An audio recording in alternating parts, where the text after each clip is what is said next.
Hey y'all, happy Wednesday. Thank you for joining me for this conversation where we're going to be talking about some of the ideas and the practices and the traditions that we have gotten used to as healthcare professionals, whether you're a pharmacist or a physician or a nurse, public health practitioner, whatever you might be. A lot of the traditions and the practices that we hold that might be holding us back when we are trying to transition out of that direct patient care space. And specifically for the purposes of our conversation, transitioning into medical writing in some way. So we're going to kind of be diving a little bit into the culture that we're used to as healthcare providers and talking about some specific aspects of what we have learned or been taught or things that might be ingrained in us and we don't even realize that we might probably need to unlearn, especially if your goal is to either add medical writing, specifically freelance health content writing, onto your professional repertoire or to transition completely in that direction. So thank you for joining me in advance. If you're catching this live or on the replay, feel free to say what's up. Give me a little hello in the comments, and let me know what you are most looking forward to discussing or hearing about in our conversation today. If you happen to be a medical writer already, a healthcare professional who's transitioned into medical writing, feel free to share your learnings, things that you learned that you had to unlearn as well, because we can all learn from each other. So by way of introduction, if we haven't met before, my name is Megan. I'm a public health pharmacist turned health content strategist. I run a health content marketing company called Stock Rose Creative. And I also teach fellow pharmacists and other healthcare professionals how to replace a portion of their primary income source, which is usually coming from direct patient care, how to replace a portion of that through freelance health content writing. And I see we have Sharon here and Jamie here. Hey, Sharon. Hey, Jamie. Really nice to see y'all tonight. So we're going to go ahead and dive straight into it. There are three different points that I want to talk about, three things that we need to unlearn in order to successfully transition into freelance health content writing. The first thing, our deeply ingrained healthcare profession hierarchies. And if you know, you know, right? We go through the experience of being students of our health professions, whether that's like being a pharmacy student or a medical student or veterinary student, what have you. And you're kind of as low in the ranking as you can possibly be, right? Everything that you're doing, everything that you're learning is new. And as time goes on, the goal is to move up the ranks. So maybe you go from being a student and an intern to being a graduate and to being a resident, maybe to being a second year resident, a third year resident, maybe to being a fellow, maybe to finally being a practicing practitioner, like an attending level practitioner. So you're kind of slowly going up these ranks, and that hierarchy informs a lot of the ways that we engage with each other around patient care. But it also affects other aspects of the way that we work. The hierarchy specifically correlates with our pay and the money that we receive in exchange for doing our work. So as a student, you're probably not getting paid at all, right? You're probably donating your time to learn. Or if you're an intern, then you may be getting paid, but at a much lower rate than whoever is highest in the hierarchy. And then there's kind of that spectrum in between. So one of the things that is really important to unlearn, and hello, Brian, I see you in there as well. Hi, Brian. One of the things that is really important to unlearn is we have to separate the idea that wherever you fall along that hierarchy, or in the context of medical writing, wherever you fall along your experiential journey directly correlates to the rates that you are able to set for your work. So another way of saying this is I've talked to interested applicants before, interested people, people who are interested in joining the Health Professional Stealth Writers program. And one of the questions that they always ask is, well, could I really charge for my writing because I would be brand new to this, right? Like I don't have any experience, and I understand that through the program I get experience, but then when it's time to go work with clients, like, is it fair for me to charge money for my work because I would be a brand new health content writer?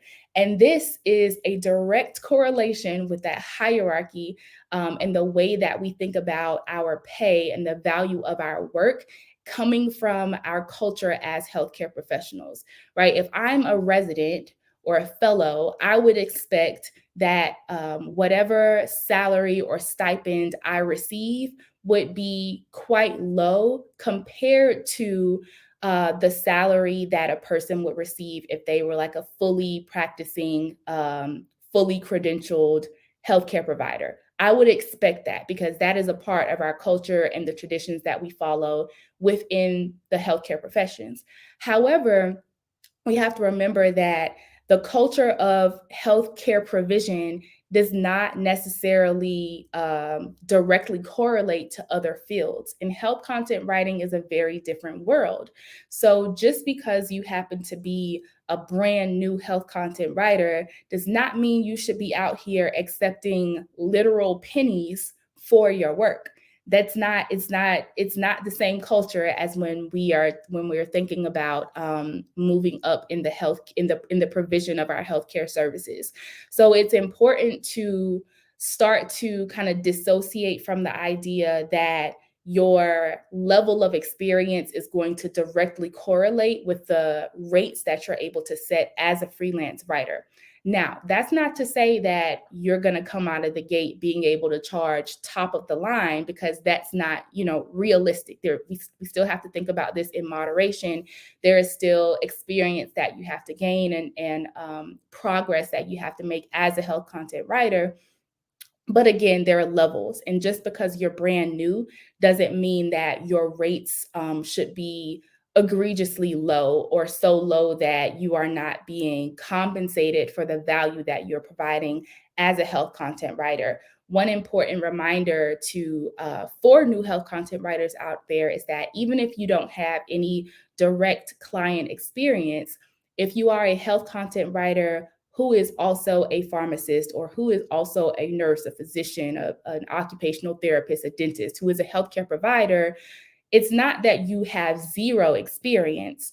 It's that the background that you have supplements one aspect, one kind of half, if you will, of your status as a freelance writer, but that you're starting to learn, or you're just starting to learn the other half of that equation, which is like the business side, and the side where you're actually able to put your expertise into a particular format. So don't think about yourself as like a beginner just coming off of the, coming out of the gate, and that means you can't charge for your rates. That's not the case. So Brian has a question here. Let's see. Any numbers you could provide on the expected rates of medical writers who are entry level versus more experienced versus more senior? Brian, that's a wonderful question. And the answer is going to be a little bit frustrating. You already know it depends. It depends on a couple of different factors. It depends on what type of medical writing we're talking about. As I always say, medical writing is a huge umbrella. And so if you are a person who's in medical communications, someone who works in publications, someone who works in regulatory writing, someone who works in health content writing, the standards are going to be different from one type of medical writing to the next. Also, again, it is not necessarily based on the experience level that you have. The rates that I encourage my students to set as freelance writers is based on the value that you provide to your clients. And maybe someone who is only, 1 to 3 years into their journey, maybe the value that they're providing through their writing services is higher than the value of someone who is 5 to 7 years into their journey. Maybe they are more experienced. Maybe they've had more clients. Maybe they've created a niche for themselves that is more impactful and that is deeper. So they have a deeper area of expertise and can use that area of expertise as leverage to charge higher rates. So it's not completely based on experience, which makes it difficult to give estimates. But I do have a video where I talk about how freelance health content writers should think about setting their rates, right? When you're thinking about hourly work versus charging, by word, or charging by blog post, or charging by project. Like, what is the best way to think about that, and how you can kind of start to put those ideas together. So once we finish this live, I will link that in the comments. But thank you for sharing that question. So that's the first thing. Unlearning the tradition of having the status of your um, expertise, or of your level of expertise within the profession. Unlearning the association of that status with the amount of money that you are being given in exchange for your work. The second thing is, yes, you should have expected that, Brian. The second thing that is important to unlearn is also kind of related to some of our traditions within the healthcare provision sector, and that is kind of like our tendency to gatekeep a little bit, and the standards that we have for being able to operate in certain lanes. And by that, I mean that we have pretty established trajectories or pathways that we are expected to go down if we want to work in a certain lane, right? So if I want to work in oncology, and this is generally speaking, it doesn't mean that we can't veer from this path, but generally speaking, if I want to be an oncology pharmacist, there are certain steps that I need to take in order to be qualified to work in oncology.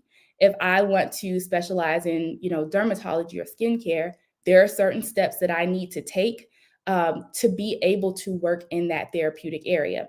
If I want to work in a certain practice setting, there are certain steps that I need to take to be qualified to work in that practice setting. And again, you can veer from that, but it's a little more challenging to figure it out from there. Um, there are there are not the same expectations when it comes to medical writing, and specifically to freelance health content writing, because again, the culture is different. If you think about it, there are plenty of health content writers and medical writers out there who don't actually have a healthcare background, or are not actually healthcare providers. You don't have to be a healthcare provider to be a health content writer, or to work in certain other types of medical writing. You don't have to have the background that we have as healthcare providers. So, with that being understood, it should also follow that if you want to be a writer who specializes in a certain therapeutic area, that you don't have to have worked in that therapeutic area in order to decide that that's where you want to focus your writing skills. If I want to write for audiences that consist of patients, people with cancer, or caregivers for people with cancer, I don't have to have been an oncology pharmacist to write in that area. And again, that's because the standards for expertise are not the same as they are in traditional healthcare provision. So one of the key things that lots of students are unlearning when they come into the program, particularly in phase 2, when we dive into their niches, is understanding that as they're thinking about what writing specialty areas they want to focus in, that it doesn't have to be connected with the experiences that they have had as healthcare professionals. Can it be? Yes. Might it be advantageous in some ways to be connected? Absolutely. Is it mandatory though? No.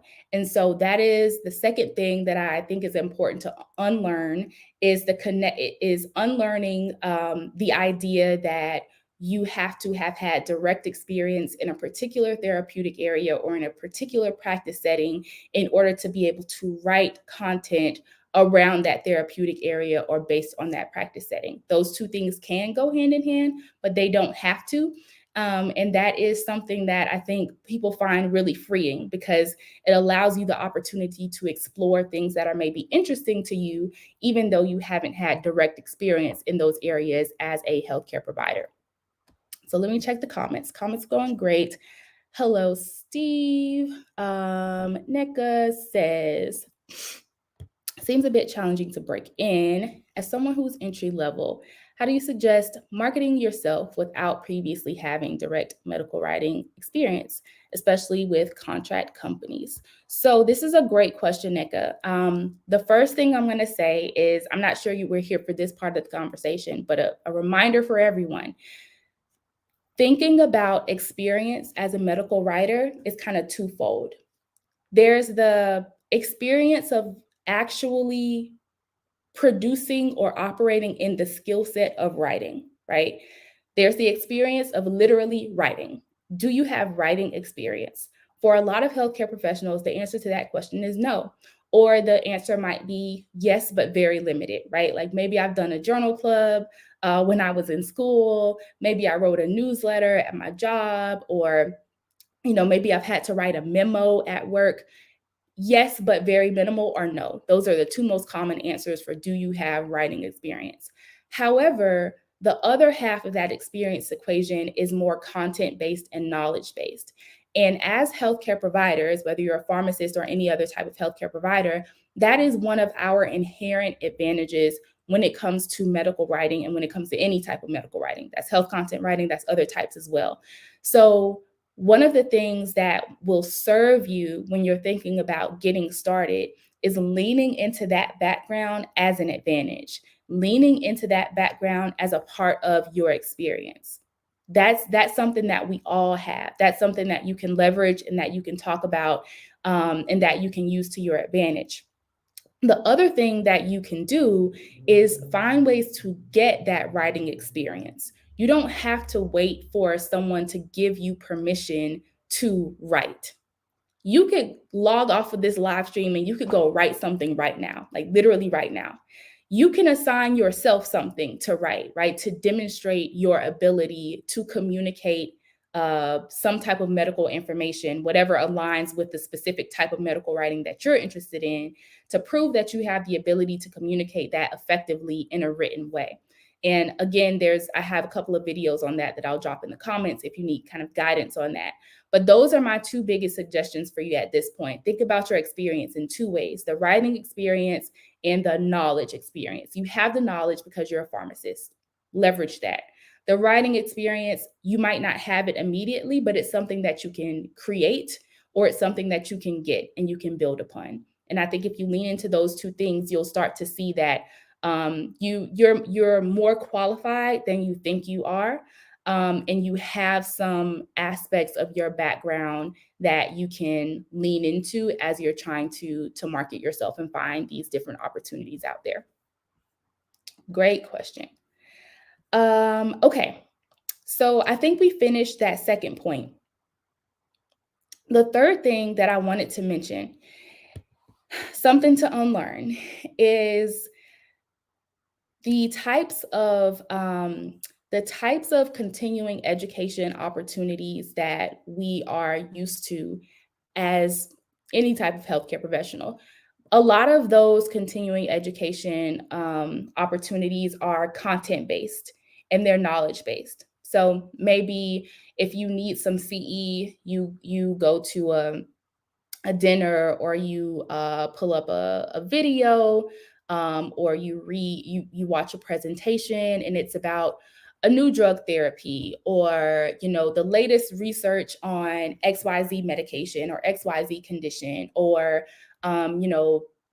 practice guideline updates on vancomycin, or something like that. They're very content-based and knowledge-based, which makes sense for what we do in direct patient care, because obviously you have to stay up to date with the latest treatment modalities, with all the latest information. That's how you continue to develop yourself professionally in order to be able to provide direct patient care. The thing with medical writing is that, just like we talked about with NECA, I don't know if it's NECA or NECA. I know people who pronounce it both ways. So if you want to spell it out phonetically in the comments, I'll try to say it right next time.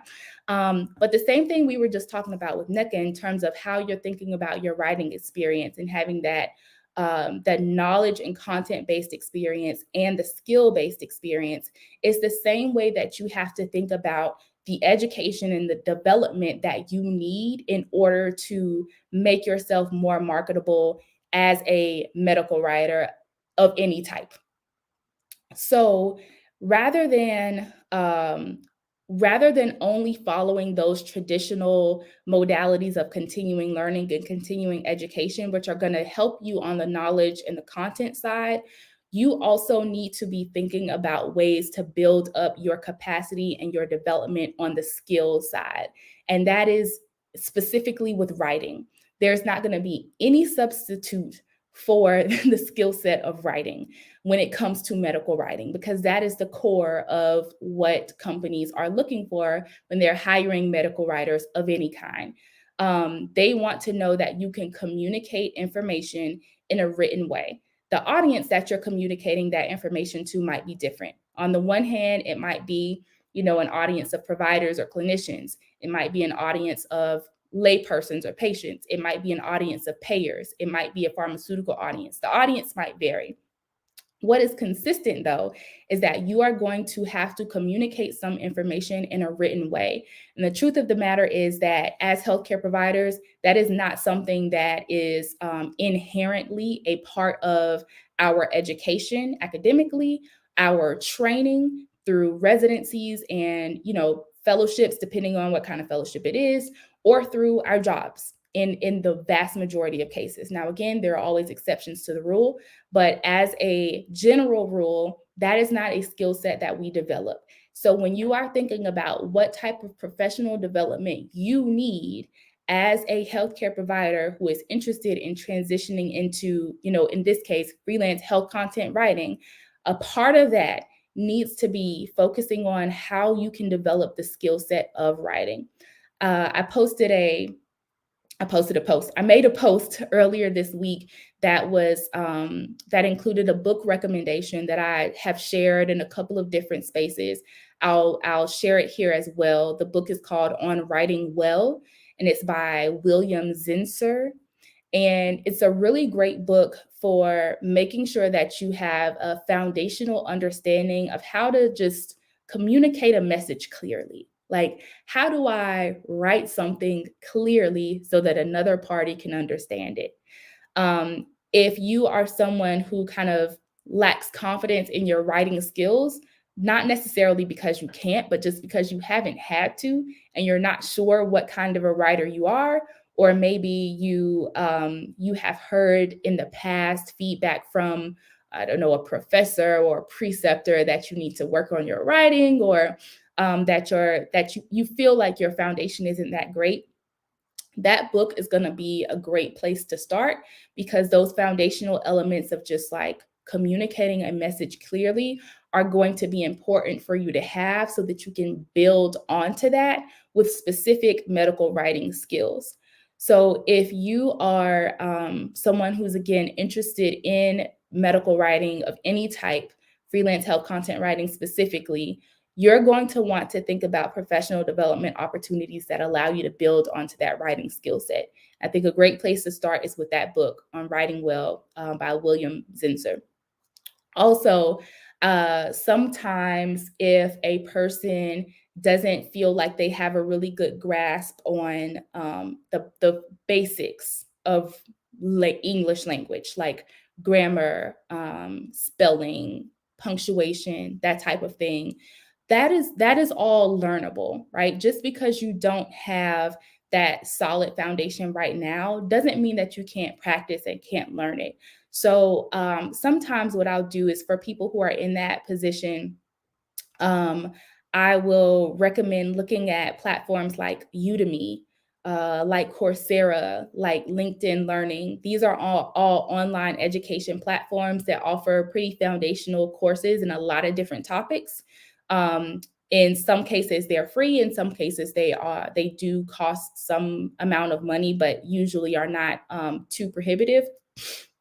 those are going to be really helpful ways for you to practice some of those more basic elements of language and writing, like grammar, punctuation, spelling, that kind of thing.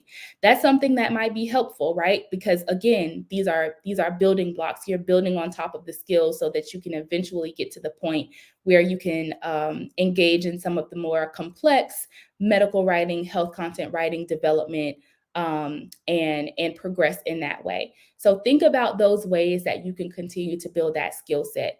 Of course, for people who, for healthcare professionals who kind of already have that foundational grasp of writing, um, a part of what we do in health professionals to health writers is getting you that practice and that experience with writing health content, so that not only are you prepared to and able to work in for actual clients, but that you have samples you can also demonstrate when they inevitably ask you to see examples of your work.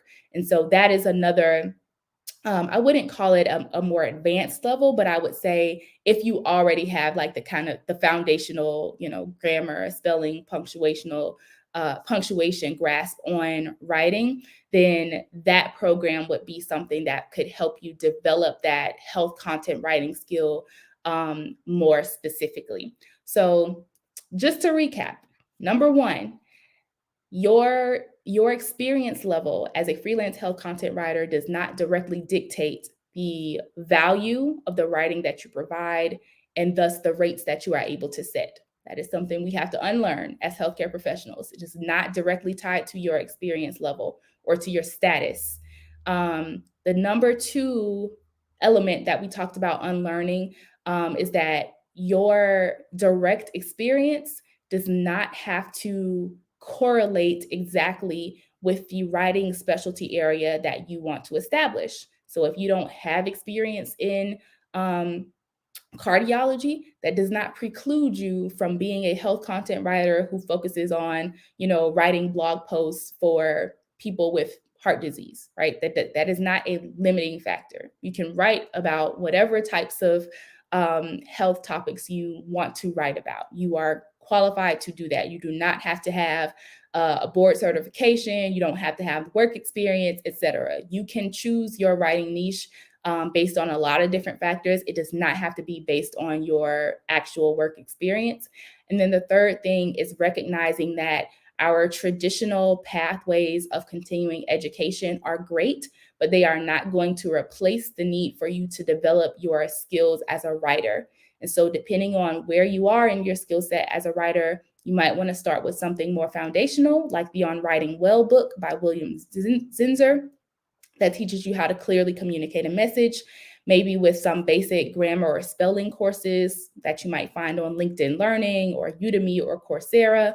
Or you might be in a position where you are ready to actually start working on honing and creating evidence of your health content writing skills, in which case a program like Health Professionals to Health Writers might be more appropriate for you.